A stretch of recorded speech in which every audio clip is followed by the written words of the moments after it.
வணக்கம். துறப்பு பொறுப்பு. ஆண்டியை ஆண்டிகள் கட்டும் மடம்.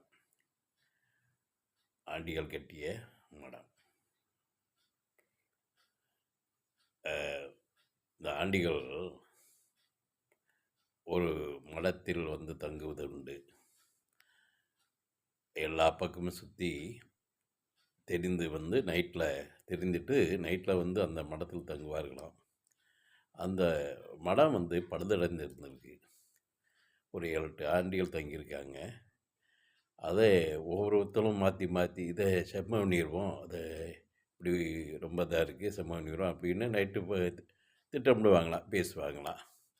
பேசிட்டு காலையில் இருந்துச்சு ஒவ்வொருத்தரும் சொல்லாமல் புரியாமல் அவங்க வாட்டுக்கு போய் சென்று விடுவார்களாம்.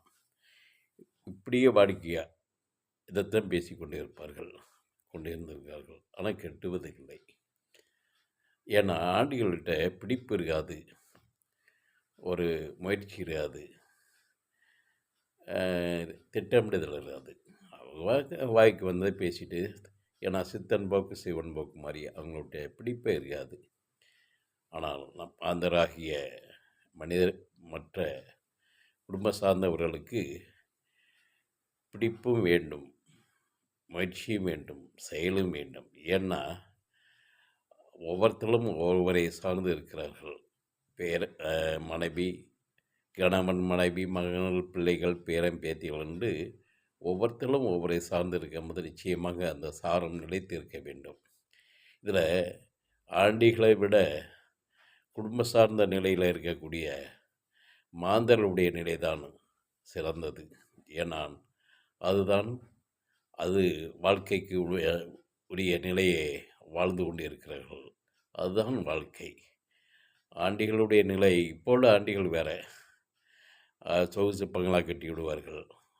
இது ஆண்டிகள் என்றால் உண்மையான நிலை உள்ள ஆண்டிகள் தான். அவங்களுடைய திட்டமிடுதல் இருக்காது, முயற்சி இருக்காது, அவ்வாறில் சென்று விடுவார்கள். இப்போ உள்ள ஆண்டிகளை சொல்வதற்கு இல்லை, எத்தனையோ பங்களா கட்டி விடுவார்கள். அது வேறு. அதனால் ஆண்டிகள் போல் நாம் வாழ்க்கைக்குரியவர்கள் இருக்க முடியாது, இருக்கவும் கூடாது. ஏன்னால் வாழ்க்கைக்கு உள்ள நிலையில் தான், பிடிப்பு சார்ந்த வாழ்க்கையில்தான் அனைத்துமே கலந்திருக்கிறது. இதில் இறை இன்பமாக எடுத்துக்கிட்டாலும் இதை விட பிடினமாகும்.